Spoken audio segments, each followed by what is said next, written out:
Bonjour à tous, merci de nous rejoindre pour le second webinaire de l'année 2026. Donc, ce webinaire sera consacré à la présentation des avenants numéro 1 et numéro 2 relatifs à l'aménagement de la durée du travail.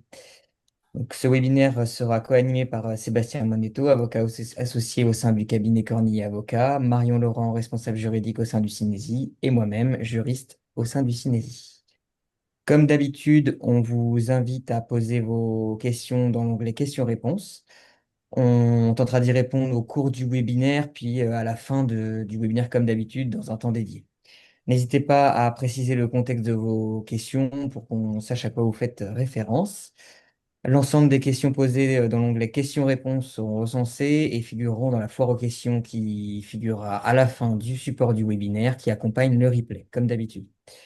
Le replay du webinaire et le support sont accessibles, comme tous les webinaires passés, sur notre site internet.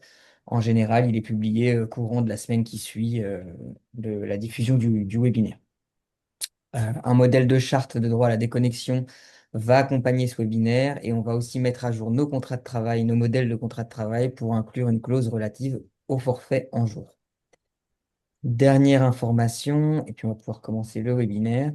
Le troisième webinaire de l'année 2026 aura lieu le vendredi 27 mars 2026 et il portera sur le règlement général sur la protection des données, qu'on appelle couramment RGPD.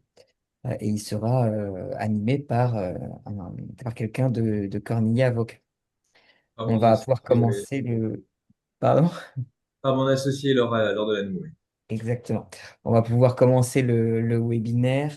Donc, très rapidement, donc, dans une première partie, on va faire une chronologie des différentes évolutions de l'accord du 19 novembre 2015. Et puis, dans une seconde partie, on va procéder à une présentation article par article de l'accord dans sa nouvelle version.